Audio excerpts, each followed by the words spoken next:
മരിച്ചവരെ സ്ഥിരമായി സ്വപ്നം കണ്ടാൽ ദിവസേന കാണുന്നു. അത് വേണ്ടപ്പെട്ടവരാണെങ്കിൽ അതിൽ ഒന്ന് രണ്ട് കാര്യങ്ങളുണ്ട്. വരുന്നത് എങ്ങനെയാണ് എന്ന് നോക്കുക. മരിച്ചയാൾ നല്ല സന്തോഷമുള്ള മുഖത്തോടെയാണ് വരുന്നത് എങ്കിൽ അവിടെ നമ്മൾ മനസ്സിലാക്കേണ്ടുന്ന ഒന്ന് രണ്ട് കാര്യം, സന്തോഷവാനായ മുഖത്തോടുകൂടെ സ്വപ്നത്തിൽ വരികയാണെങ്കിൽ അയാൾ നന്മയിലും നല്ല സുഖസൗകര്യങ്ങളോടെ അയാളുടെ ബർസഖിയായ ജീവിതത്തിൽ സന്തോഷവാനാണ് എന്നർത്ഥം. അതിനു പുറമെ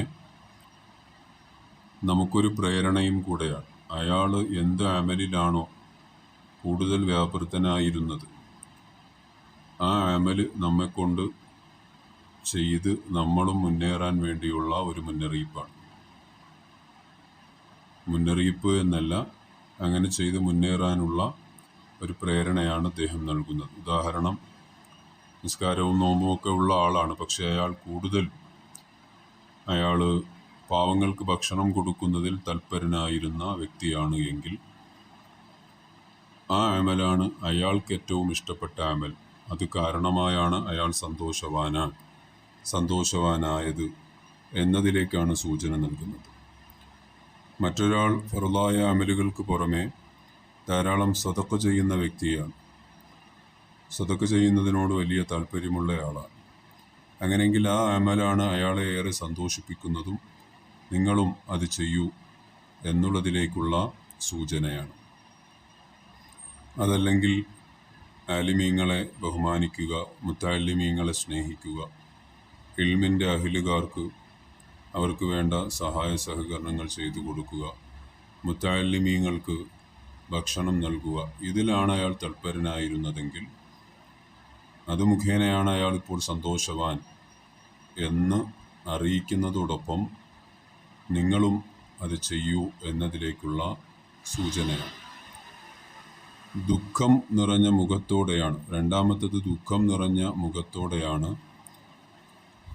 ആ മരണപ്പെട്ട വ്യക്തിയെ കാണുന്നത് എങ്കിൽ അവിടെ നമ്മൾ മനസ്സിലാക്കേണ്ടത് അയാൾ എന്തോ ശിക്ഷ അനുഭവിക്കുന്നുണ്ട് അയാളുടെ പാപത്തിൻ്റെ കാരണമായി എന്ന് നമ്മെ അറിയിക്കുന്ന മാത്രമല്ല, നമ്മളെക്കൊണ്ട് കഴിയുന്ന എന്തെങ്കിലും അദ്ദേഹത്തിന് സ്വതക്ക ചെയ്തുകൊണ്ട് അതിൻ്റെ പ്രതിഫലം അദ്ദേഹത്തിന് ഹദിയ ചെയ്യുവാൻ, അദ്ദേഹത്തിന് വേണ്ടി യാസീനോ ഫാത്തിഹയോ ഒക്കെ ഓതി ഹദിയ ചെയ്യുവാൻ, അങ്ങനെ സൂചിപ്പിക്കുന്നതാണ് അയാളെ ദുഃഖമുഖത്തോടെ കണ്ടാൽ. ഇത് ഇബ്നു സീരീൻ റളിയല്ലാഹു അൻഹു അവിടുത്തെ സ്വപ്നവ്യാഖ്യാനത്തിൽ പറഞ്ഞിട്ടുള്ളതാണ്. അതുപോലെ മരണപ്പെട്ടയാൾ വരുന്നത് സ്വപ്നത്തിൽ നമ്മൾ കാണുന്നത് ആഹാരം ആവശ്യപ്പെട്ടുകൊണ്ടാണ്, അല്ലെങ്കിൽ വസ്ത്രം ആവശ്യപ്പെട്ടുകൊണ്ടാണെങ്കിൽ ഫൈൻ തലബ തആമൻ ഔ കിസ്വത്തൻ ഫഹുവ താലിബുൻ ലിസ്സദഖ, അദ്ദേഹം ആവശ്യപ്പെടുന്നത് അദ്ദേഹത്തിൻ്റെ പേരിൽ സ്വതക്ക ചെയ്യാൻ വേണ്ടിയാണ്. നാലാമത്തത്, എനിക്ക് തണുക്കുന്നു എന്ന നിലയിലാണ് അദ്ദേഹം പറഞ്ഞുകൊണ്ട് വരുന്നത് എങ്കിൽ അനബർദാനുൻ ഫഹുവ ഫി ളിയഖിൻ, അനബർദാനുൻ ഞാൻ വല്ലാതെ തണുപ്പ് അനുഭവിക്കുന്നുണ്ട് എന്നാണ് പറയുന്നതെങ്കിൽ ഫഹുവ ഫി ളിയഖിൻ, അയാൾ പ്രയാസത്തിലാണ്. യത്ലുബു ദുആ, അദ്ദേഹത്തിന് വേണ്ടി ദുആ ചെയ്യണം എന്നതാണ് അദ്ദേഹം ആഗ്രഹിക്കുന്നത്. ഇനി മരണപ്പെട്ടയാളെ കാണുന്നത് അയാൾ വൈൻ സക്കത്തവ നളറയിലേക്ക, അയാൾ ഒന്നും മിണ്ടാതെ നിശബ്ദനായി നിന്നെ തന്നെ ഇങ്ങനെ നോക്കി നിൽക്കുന്നതായാണ് കാണുന്നതെങ്കിൽ ഫഹുവ യുദക്കിറുക ബിഹഖിൻ ലഹു ഔ സിലത്തുർ റഹിം, അദ്ദേഹം നിന്നോട് പറയാൻ ഉദ്ദേശിക്കുന്നത് അല്ലെങ്കിൽ നിന്നിൽ നിന്നും ആഗ്രഹിക്കുന്നത് കുടുംബബന്ധം ചേർക്കാനാണ്. എൻ്റെ കുടുംബത്തിൽപ്പെട്ട ആരെങ്കിലും ആയിരിക്കും. അപ്പോൾ കുടുംബബന്ധത്തിൽ നിന്നും അകന്ന് അവരെ ശ്രദ്ധിക്കാതെ അവരുടെ കാര്യങ്ങൾ നോക്കാതെ മുന്നിട്ട് പോകുമ്പോൾ അവരെ ഒന്ന് ചേർത്തു പിടിക്കണം, ആ കുടുംബക്കാരുടെ കാര്യങ്ങളൊന്ന് നോക്കണം എന്നതിലേക്ക് സൂചന നൽകാനായി നിശബ്ദനായി ഒന്നും മിണ്ടാതെ ആ മരണപ്പെട്ട വ്യക്തി നിന്നിലേക്ക് നോക്കി നിൽക്കുന്നത് ഒരു സൂചനയാണ്. ഇനി മരണപ്പെട്ട വ്യക്തി കോപത്തോടുകൂടെയാണ്, വലുബാൻ കോപത്തോടുകൂടെയാണ് മരണപ്പെട്ട വ്യക്തിയെ നീ കാണുന്നതെങ്കിൽ ഫഹുവ സാജിറുൻ ലഖ അൻ മഅസിയത്തിൻ അൻത അലൈഹ. വളരെ ഗൗരവമായിട്ടിത് ശ്രദ്ധിക്കേണ്ടതാണ്. ഫഹുവ സാജിറുൻ ലഖ, അത് നിനക്കുള്ള താക്കീതാണ്, മുന്നറിയിപ്പാണ്.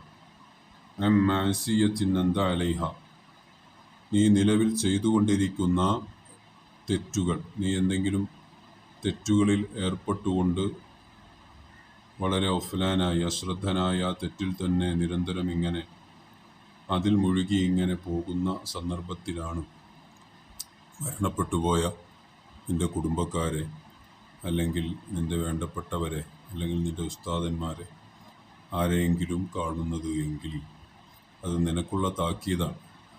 എന്തിനുള്ള താക്കീതാണ്? നീ ഇപ്പോൾ ചെയ്തുകൊണ്ടിരിക്കുന്ന തെറ്റിൽ നിന്നും പിന്മാറിയിട്ട് നല്ല ജീവിതം നയിക്കണം എന്നതിലേക്ക് സൂചന നൽകുന്ന താക്കീതാണ്. പിന്നെ എപ്പോഴും ഇങ്ങനെ കണ്ടുകൊണ്ടിരിക്കുക എന്നത്, അതിൽ ഇബ്നു ഖൽദൂൻ തങ്ങളെ പോലുള്ളവർ പറയുന്നത്, അവരുമായി അധികം ഇടപഴകുകയും അവരുമായി അധികം സമയം ചിലവഴിക്കുകയും ചെയ്ത വ്യക്തികളാണെങ്കിൽ ആ ഓർമ്മകൾ ഇങ്ങനെ മനസ്സിലിങ്ങനെ അലയടിച്ചുകൊണ്ടേയിരിക്കും. അതിനെക്കുറിച്ച് ഇങ്ങനെ ധാരാളമായി ആലോചിക്കുകയും ഓർമ്മിക്കുകയും ഒക്കെ ചെയ്യുമ്പോൾ ഉറക്കത്തിൽ അത് സ്വാഭാവികമായി രൂപപ്പെടുകയും അതല്ലെങ്കിൽ പിശാച് അതിനെ രൂപപ്പെടുത്തി തരുകയും മറ്റും ചെയ്യും. അങ്ങനെ സംഭവിക്കുമ്പോൾ നബി സല്ലല്ലാഹു അലൈഹി വസല്ലമ തങ്ങൾ പറഞ്ഞതുപോലെ നീ എഴുന്നേൽക്കുകയും ഇടതുഭാഗത്തേക്ക് 3 പ്രാവശ്യം ചെറുതായൊന്ന് തുപ്പുകയും ആയത്തുൽ കുർസി ഓതി നെഞ്ചിലൂതുകയും മറ്റൊരു വശം ചരിഞ്ഞ് കിടക്കുകയും ചെയ്യണം എന്നതാണ്. നന്നായി ഭയപ്പെടുകയോ പേടിക്കുകയോ ചെയ്താൽ ഒന്നുവും കൂടെ ചെയ്തിട്ട് കിടക്കുക. അങ്ങനെ ചെയ്യുമ്പോഴേക്കും അത് ആ ഒരു ബുദ്ധിമുട്ടായിട്ടാണ് സ്വപ്നം കാണുന്നതെങ്കിൽ ആ ബുദ്ധിമുട്ട് മാറിക്കിട്ടുന്നതാണ് ഇൻഷാ അല്ലാഹ്.